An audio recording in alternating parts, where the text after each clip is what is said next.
बीज पेरावी, अंकुर फुटावा आणि त्याचं रोप तयार व्हावं. गगनचुंबी घेण्यासाठी आकाशात त्याच्या शाखा मिळाव्या आणि अशा तऱ्हेनं तुमची वयोमर्यादा इतरत्र 3.5 हाती जगलेल्या मानवापेक्षा सैत करून ठेवला आणि चंद्रग्रहात तुमचा जन्म झाला म्हणजे सोमवंशीय. त्याच मुळात आम्ही 12व्या वंशात जन्माला आलो आणि चंद्रग्रहाचं नाव उज्ज्वल केलं. चंद्राला डाग आहे, चंद्राला डाग आहे. तो डाग या आमच्या सोमवंशाला राहू नये म्हणून सोमवंशाच्या पूर्वजांनी ब्राह्मणांच्या पवित्र मंत्रोच्चारानं यज्ञाला आहुती दिली आणि त्याला चंद्राला निर्मळ केला. त्या निर्मळात तुम्ही 6व्या स्थानी, आम्ही 12व्या स्थानी.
हस्तिनापुरात पावलं पडली.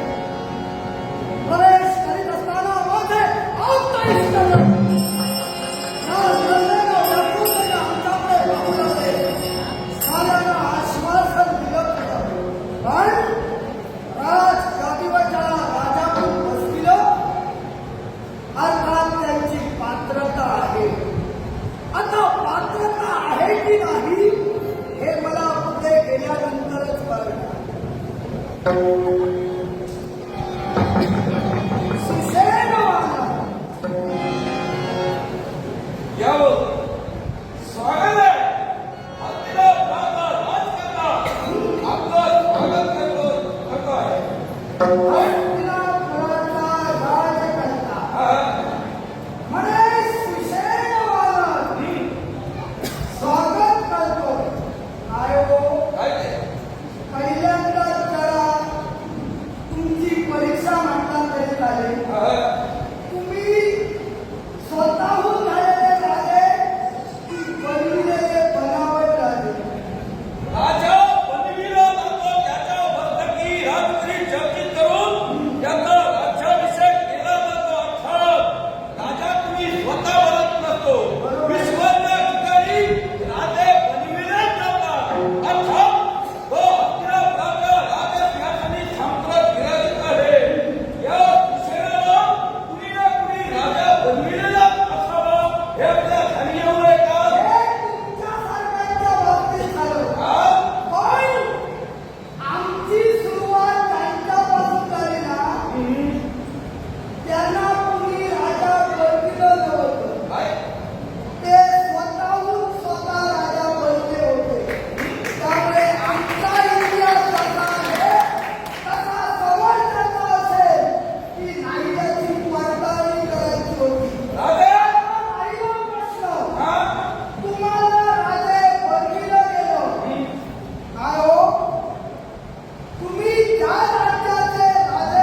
अत्रि ऋषींना जन्म दिला.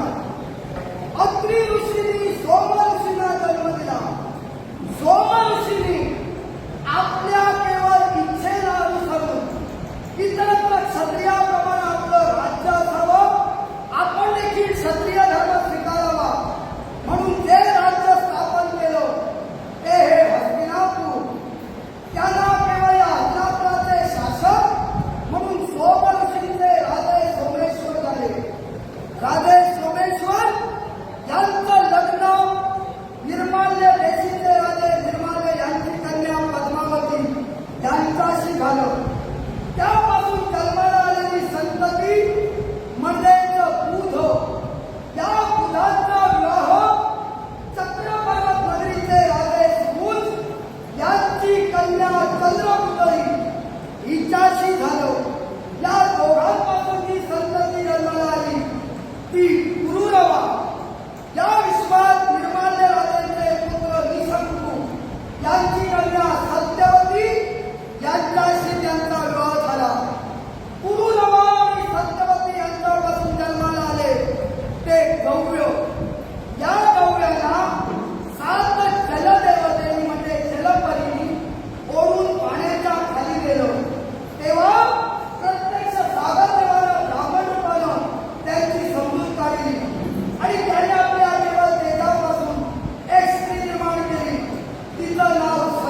नवी त्यांची पिल्लं भूमीवर पडू लागली. पण एक गजराज आपल्यावर केवळ प्रसंग वाटतोय. आमचे जन्मले नाही. त्या पक्षाने त्या गजराजावर हल्ला केला. त्या हल्ल्यात गजराज जर्जर झाला आणि गजराज मृत्युमुखी पडला. हत्ती गेला. हे दृश्य सोमऋषींनी आमच्या पहिल्या पूर्वजांनी पाहिलं. तेव्हा त्यांच्या मनात इच्छा निर्माण झाली, हे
बाबा गोलतकर, नाट्यप्रेमी बाबा गोलतकर यांनी पाठविले त्यांचे आभार मानतो.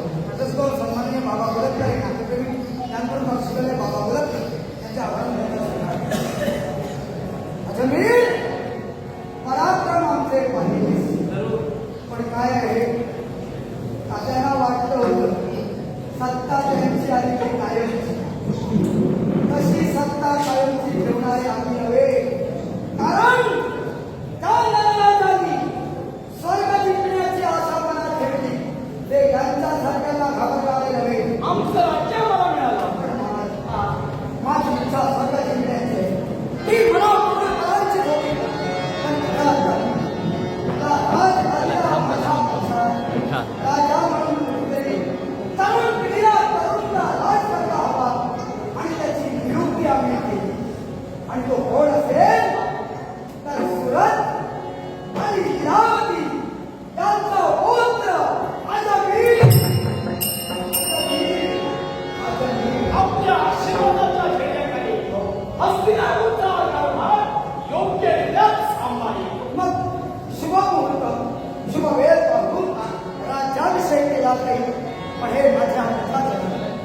तुमचा राजा तुम्हाला पुन्हा सांभाळण्यासाठी सक्षम आहे तेव्हा या केवळ अजमीरांनी या आक्रमणाचं नेतृत्व स्वीकारले.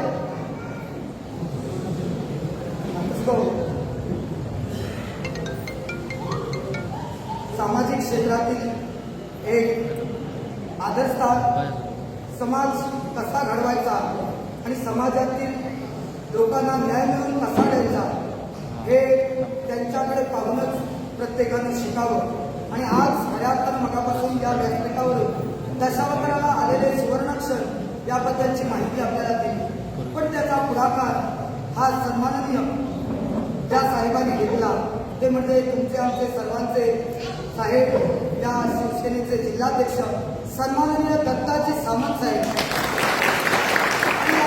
सामंत साहेब आमच्या या संयुक्त दशावतार नाट्यमंडळातील संगीत साथीसहित सर्व कलाकारांचा गौरव करण्यासाठी हे लाभपणाचं 2,500 रुपयाची या कलाकारांना यापुढे हवा आपल्याला न्याय हवं तो मिळवून देण्यासाठी शेवटपर्यंत तुमचा लढा सुरू राहील आणि त्या लढ्यात कानाकोपऱ्यातील प्रत्येक दशावतारी कलावंत हक्काने तुमच्या पाठीशी उभा राहील.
वेगळ्या अवस्थेत भटकू लागलो.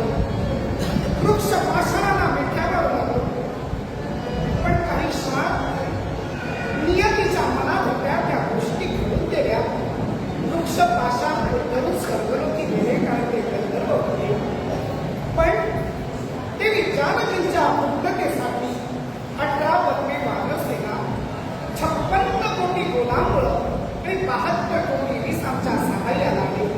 जेणेकरून लंकाविश्रामणाचा वध झाला. देवी जानकींची मुक्तता झाली. पण लंकाविश्रामणाचा वध जेव्हा घडला तेव्हा प्रकार हा भयंकर घडला. रावणाची 10 शिरा आमच्या अवतीभोवती अखेर त्या शिरकमलांचा सर्वनाश करण्यासाठी आम्ही मंत्राचार्य करून ती शिरकमला गेली. पण ही वार्ता आमच्या मनाला सहन झाली नाही. ही घटना आमच्या मनाला स्पर्शून गेली म्हणून आम्ही आमच्या जनतेला सक्त ताकीद दिली. आजपासून कुणीही राज्यात हसता कामा नये, कुणीही बोलता कामा नये. प्रत्येकानं मौन व्रत धरायला हवं. अखेर माझ्या जनतेनं मौन व्रत स्वीकारलं खरं, पण हे मौन व्रत देवतांना पटलं नाही. म्हणून ब्रह्मदेव आमच्या अयोध्येत आले आणि एका अश्वत्थ वृक्षाच्या रूपानं नामू लागले. जेव्हा आमची जनता त्या वृक्षाच्या अवतीभोवती गेली तेव्हा त्या वृक्षातून वेद मंत्रोच्चार सुरू झाले. आता वृक्ष वेद मंत्रोच्चार करतोय हे साहजिक कुतूहल वाटलं आणि आमच्या जनतेच्या मुखात हास्य उद्भवलं. आणि हे हास्य आम्हाला सहन झालं नाही म्हणून त्या वृक्षाची तोड करण्याचे आदेश आम्ही दिले. पण वृक्षाला घाव घालायला जाताय तर त्या वृक्षानं आपल्या खांद्यातून शस्त्राचा मारा करण्यास आरंभ केला. शेवटी नाईलाज झाला आमचा. जनतेचा रक्षक आहे, प्रजेला ज्याचा राग आहे त्याला राजा म्हणतात. म्हणून त्या वृक्षापर्यंत आमचं जाणं झालं. अखेर धनुष्याला केवळ शर जोडण्यासाठी हात्यातून बाण काढला आणि त्या अश्वत्थ वृक्षावर सोडणार तेव्हा प्रत्यक्ष शिव प्रकट झाले आणि शिव म्हणाले, थांबा, आपण काय करता, कुणावर बाण सोडता? हा वृक्ष दुसरा नसून प्रत्यक्ष ब्रह्मदेव आहे. ब्रह्मदेव आणि अश्वत्थ वृक्षाने या अयोध्येत यावे संभ्रम निर्माण झाला. राम, आपण प्रत्येकाला मौन धारण करायला सांगितलं म्हणून हे आम्हाला रुचलं नाही. तुमच्या राज्यात सगळीकडे आनंद असायला हवा आणि यासाठीच केवळ या मौनव्रताचं खंडन करण्यासाठी आम्ही केलं. ठीक आहे, पण या अश्वत्थ वृक्षाची महती या विश्वात राहायला हवी तेव्हा या अश्वत्थ वृक्षाचं जो कोणी पूजन करणार त्याच्यावर कदापि अरिष्ट येणार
या राज्यसिंहासनी तेव्हा शिवशंकरांच्या कृपाशी प्रेमाशिवाय आम्ही कधी अनिष्ट झालो.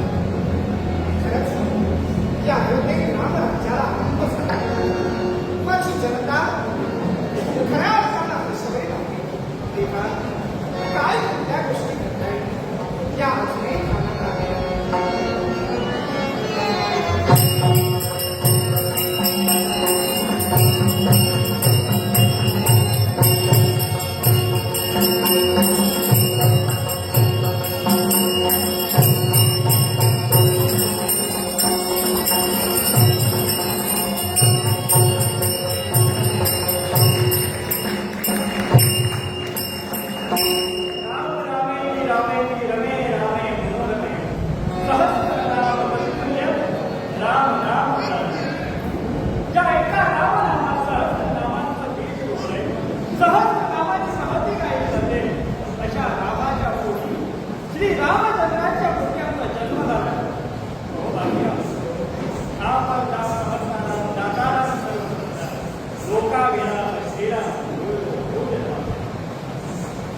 अगदी ज्यावेळी आमचा जन्म झाला वाल्मिकी ऋषींच्या आशीर्वादाने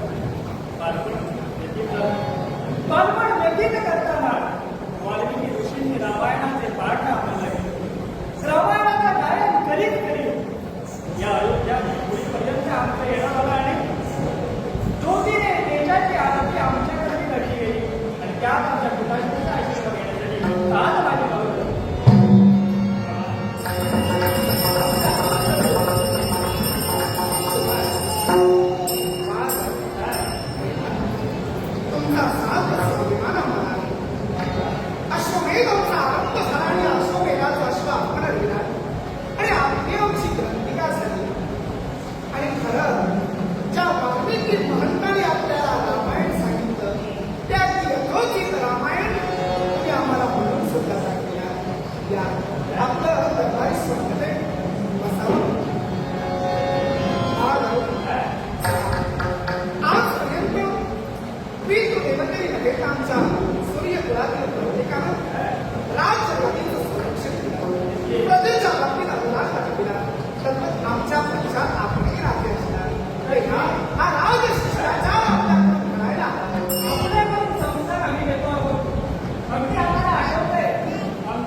तुझी गुप्त गुणांची कौतुक आणि योग्योपविचार ओळखलं आणि गुरु शिष्याची भेट घडली गेली आणि याच गुरुसोबत देवी जानकीच्या मुक्ततेसाठी या हनुमंताला तहास केली आहे. पण संभ्रम मला निर्माण झाला असेल. आपल्याला निर्माण का केलं देवाला कारण तरी काय? पहा, नमस्कार. आपण इथं तर प्रभूंनी दिलेली जबाबदारी हस्तिनापूरच्या राजगादीवर आपल्याला बसविलं गेलं. हस्तिनापूरच्या राजावर आपण घोषित केलं गेलं. तर असं असताना हस्तिनापूरचा त्याग करून या अयोध्येला आपण राजाची गादी आता गेली असा राजा नाही. हेच हस्तिनापूर नगरीच्या ठिकाणी नलराजा यांचा आगमन झाला आणि नलराजांनी स्वतःच्या शक्ती सामर्थ्यानं हस्तिनापूर पुन्हा मिळविलेला आहे आणि केवळ सुशेणांना तिथून पलायन करून यावं लागले. तेव्हा त्या हस्तिनापुरावर आपल्याला आक्रमण करायचं आहे. पण हस्तिनापुराच्या बाजूला सुद्धा पाहिलं असेल प्रत्यक्ष लंकाधीश रावणाने सुद्धा त्यांना सहकार्य केलं होतं. स्वर्ग साम्राज्यावर आक्रमण करताना रावणाने त्यांना सहकार्य केलं. रावण तर मृत्युमुखी पडले, अर्थात त्यांचं सैन्य कामी आलं. पण सांप्रत त्यांच्या अवतीभोवती सेना आहे ती पक्षांची दाटी आहे. पक्षीराज महाबलाढ्यांच्या सेनेत आहे. तेव्हा त्या पक्षाला योग्य असं उत्तर देण्यासाठी आपल्याही सैन्यात पक्षांची गरज आहे. मग प्रभू, त्यांच्या सैन्यापेक्षा पक्षी पराक्रमी असते तर आता आमच्या सैन्यात कोण आहे? आहे ना? हे वैद्यकीय तसा असेल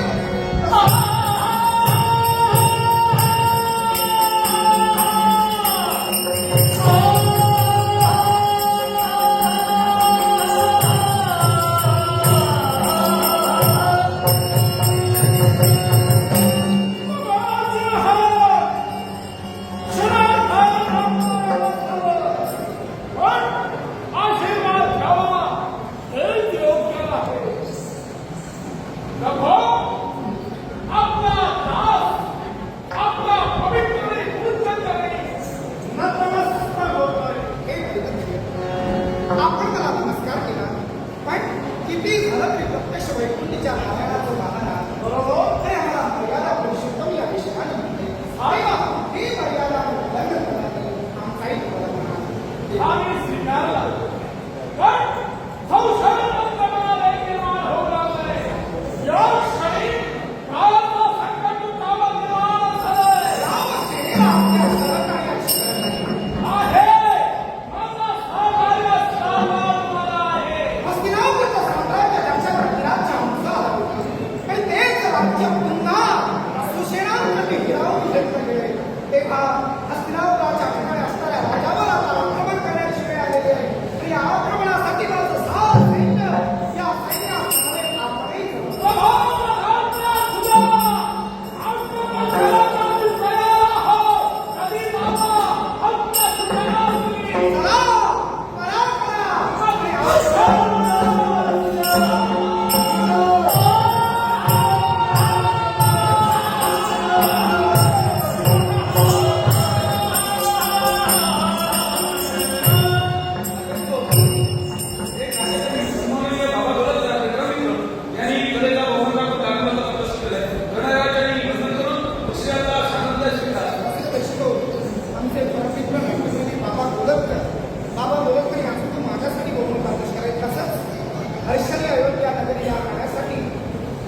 धांदळ